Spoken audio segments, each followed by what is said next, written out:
Kaffir lime. Kaffir lime нь зүүн өмнөд Азиас гаралтай цитрусийн төрлийн жимс байгаа.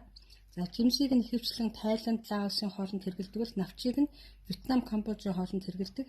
За ерөнхийдөө витамин С болон антиоксидантын их үүсвэр учраас маш сайн жимс байгаа.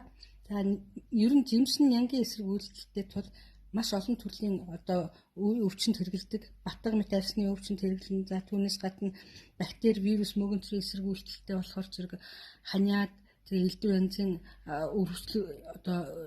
бактерийн гаралтай өрөвсөлт хэрэглэдэг.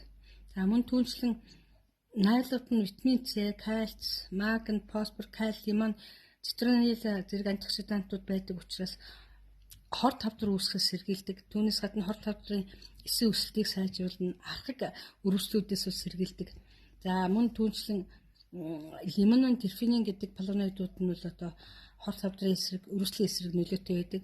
Kaffir lime дагуулдаг антиоксидантууд нь сүдсний гөлгөр булчинг тайвшруулж бактерийн даралтыг буулгадаг. Лимонын мөн стрессийг буулгаж зүрхний эрүүл мэндийг сайжруулахад нөлөөлнө.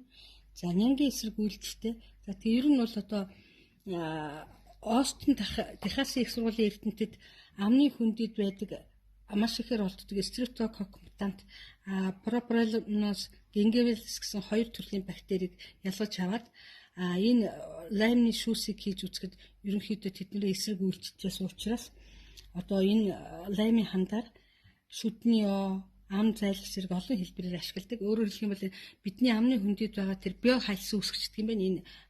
Энэ микробуудыг устгаснараа шүдний өрөвсөл, амны хүндийн өрөвсөл, буйлны өрөвслийг л эмчлэхэд онцгой ач холбогдолтой байна. За мөн түүнчлэн эпирийн тос нь амьслын замын салс зүрх хүчийг тайвшруулж цэр ховлох нөлөөтэй. За бронхын цочрлыг бол намдаадаг.